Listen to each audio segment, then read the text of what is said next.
Good morning and welcome my channel my life my dreams and smile always. আমি হলাম সুস্মিতা। আজকে হচ্ছে অনেক বড় একটা দিন, আজকে জন্মাষ্টমী। আমাদের গোপাল বা কৃষ্ণ যাই বলুন না কেন, জন্মদিন বলে কথা। তো আজকে অনেকের বাড়িতেই কিন্তু এই দিনটা সেলিব্রেট হয়ে থাকে এবং পরের দিনটাও সেলিব্রেট হয়ে থাকে। ছোটোখাটো যেভাবে আমরা পারি মোটামুটি সেলিব্রেট করার চেষ্টা করি। তো তারই তোড়জোড় লেগে গেছে সকাল থেকে। চলুন এক ঝলক দেখে নেওয়া যাক আমার কৃষ্ণকে কেমন লাগছে আজকে।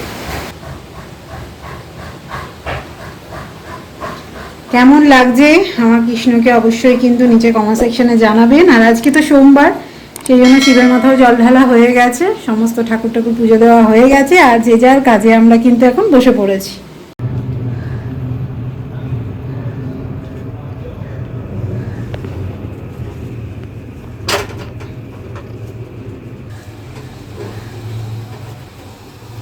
ঠাকুরের গ্যাস নিয়ে চলে এসেছি। আমার স্নান টান হয়ে গেছে, সকালের সমস্ত কাজ সেরে এবার এটা ঠাকুরের গ্যাসটা আর একবার মুছবো, মুছে এবার স্টার্ট করবো।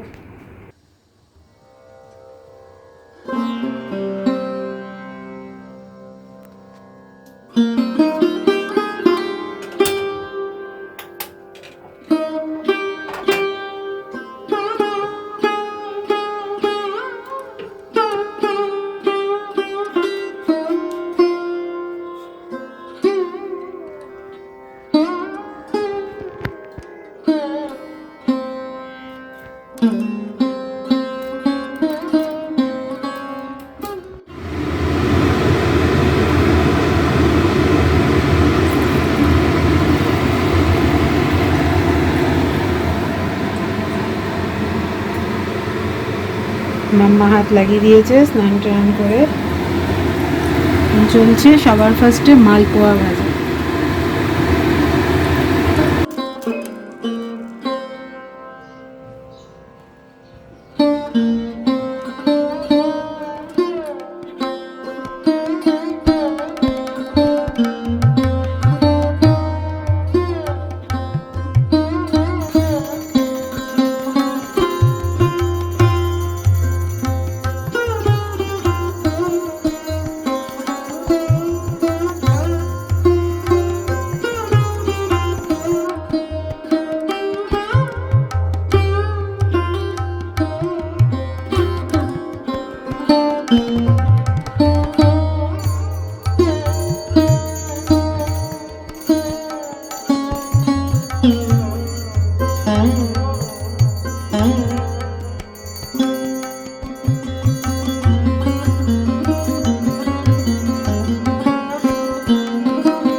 আমার কৃষ্ণকে রেডি করে বসিয়ে দিয়েছি, আর সকালে দিয়েছি কিন্তু ক্যাডবেরি আর একটা ড্রিঙ্কস।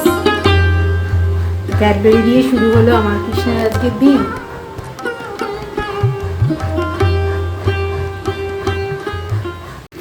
এখানে এখন বসিয়ে দিয়েছি আলুর দমের আলু ভাজা। এখানে দুধ সব বার করে রেখেছি, পায়েস বসাবো একটু পরে।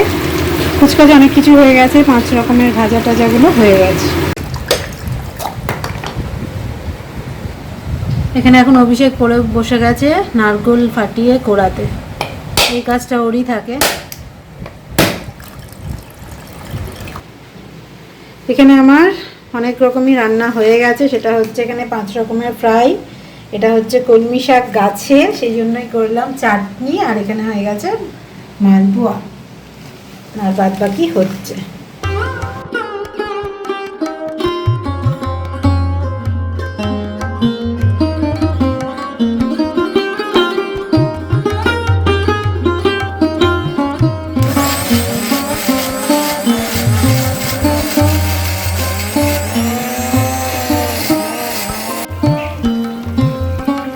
এটা হচ্ছে আলুর দমের গ্রেভি, আর এদিকে হচ্ছে পাটিসাপটাটা মাম্মা করছে, আর মাঝে মাঝে একটু আমার হেল্পও করে দিচ্ছে গ্রেভিটা নাড়তে।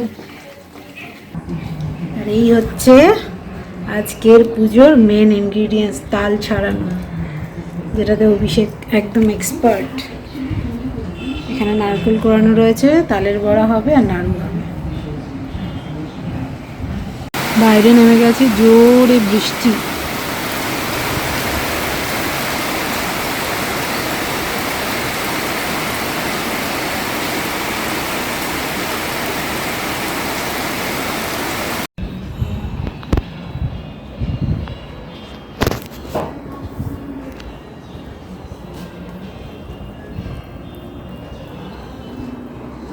এখন বানানো হচ্ছে নাড়ু। আর দেখুন হাতের অবস্থা, তেলে পুরো তেল ভর্তি।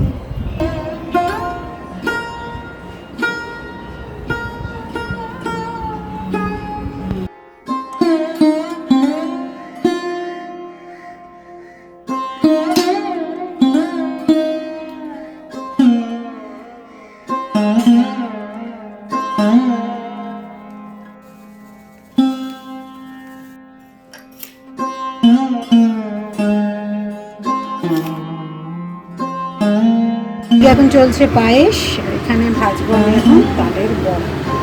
মাখা হয়ে গেছে, আমার তেলও হয়ে গেছে গরম।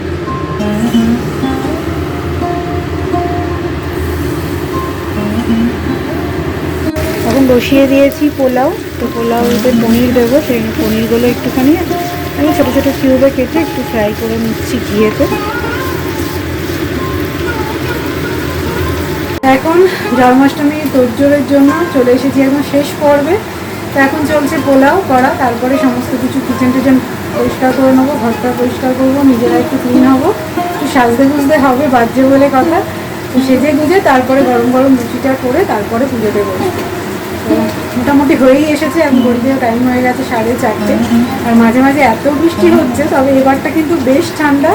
অন্যান্য বার কিন্তু জন্মাষ্টমীতে মনে আছে করতে করতে ঘেমে নিয়ে স্নান করে যাই, এবছরে কিন্তু সেই ঘামটা হয়নি। এটা একটা দারুণ জিনিস। তৈরি হয়ে গেছে এখানে পোলাও, আর একটাও আছে কড়াইতে।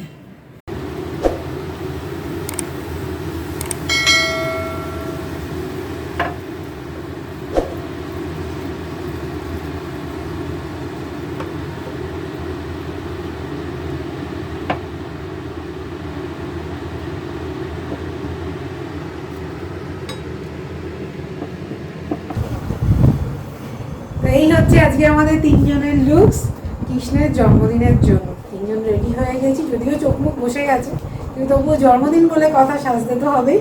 তো চলুন, সাজগোজ তো হলো, সমস্ত কিছু প্রিপারেশন নেওয়া হয়ে গেছে, কৃষ্ণের পছন্দের রান্নাবান্না।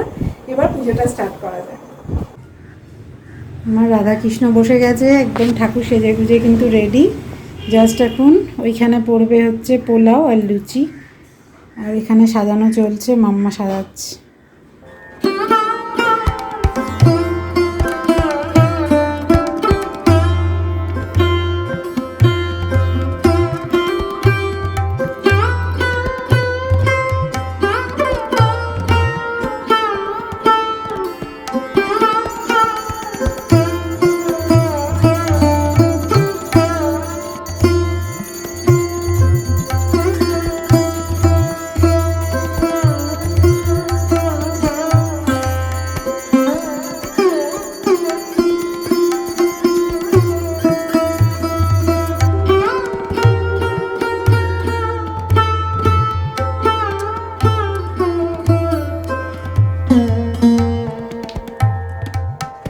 এখন হয়ে গেছে পুজো কমপ্লিট, এবারে প্রসাদ তোলার পালা।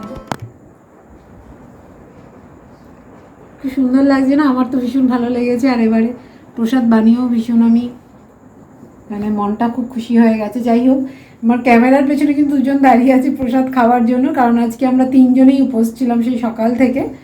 মাঝে শুধু মিষ্টির জলই খাওয়া হয়েছে। তো দুজনে আর পারছে না, কারণ দুজনে বছরে এই একটা উপোসই আছে, এটা সারাদিন ওরা করে। নাহলে তো ওই অষ্টমী 1-2 ঘন্টার ব্যাপার, কোনো ইয়ে নয়, আর করেই না, বছরে এই একটা উপোসই করে। এই যে একজন, আর ক্যামেরার ওদিকেও একজন দাঁড়িয়ে আছে। তো চলুন আর বকবক না করে বরঞ্চ প্রসাদগুলো তুলে নেওয়া যাক। এরপরে বেরোতে হবে প্রসাদ বিলি করতে, অনেকজনকেই যেতে হবে দিতে, নানান জায়গায়, 2-3 জায়গায় যেতে হবে, পাড়াতেও আছে। তো চলুন প্রসাদটা তুলে নেওয়া যাক।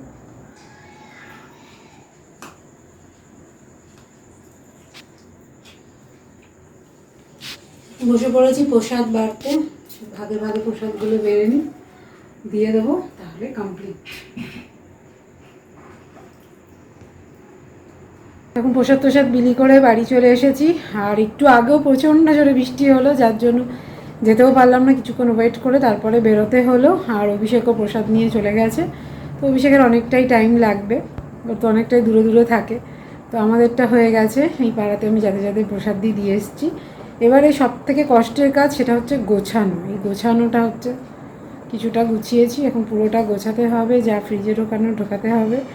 আর যা প্রসাদ নিয়েছিলাম, এবার দেখা যাক রাতে যদি কেউ কিছু খায়, অল্প স্বল্প খাবে। কেউ উপোস করে থাকলে দেখবেন তারপরে আর খাওয়ার ইচ্ছেটাও আর থাকে না, অল্প খেলেই পেট ভরে যায়। যাই হোক, প্রচণ্ড ক্লান্ত লাগছে, ঘুমও পেয়ে গেছে। তো এই সমস্ত গুছিয়ে নিজে ফ্রেশ হয়ে তারপরে শুয়ে পড়ব। আজকে আমাদের জন্মাষ্টমীর পুজোটা কিন্তু ভালোই কাটলো, কিন্তু তার মাঝেও একটা কথাই বলবো যে সব কিছুই করছি, ভালো লাগছে, কিন্তু সেই যে একটা একদম আপ লেভেলের আনন্দ থাকতো প্রত্যেক বছর, খুব ভালো লাগতো, সেই ভালো লাগাটা নেই। সেই ভালোটা লাগতে গেলে আগে আরজি কর নিয়ে যে ঘটনাটা চলছে সেটা ঠিকঠাক হতে হবে, ঠিকঠাক অপরাধীরা শাস্তি পাবে, তবেই হয়তো আমাদের মানসিক একটা শান্তি বা তৃপ্তি যেটাই বলুন আমরা সেটা পাবো। যাই হোক, তার জন্য তো প্রার্থনা আমাদের সবসময়ই চলছে এবং চলবেও। তো চলুন, এই বলে এই ব্লগটাকে এখানেই শেষ করছি। আপনাদের বাড়ির পুজো কেমন কাটলো নিচে কমেন্ট সেকশনে জানাতে একদম ভুলবেন না। চলুন, দেখা হচ্ছে নতুন একটা ফ্রেশ ব্লগের সঙ্গে। ততক্ষণের জন্য বাই বাই, গুড নাইট।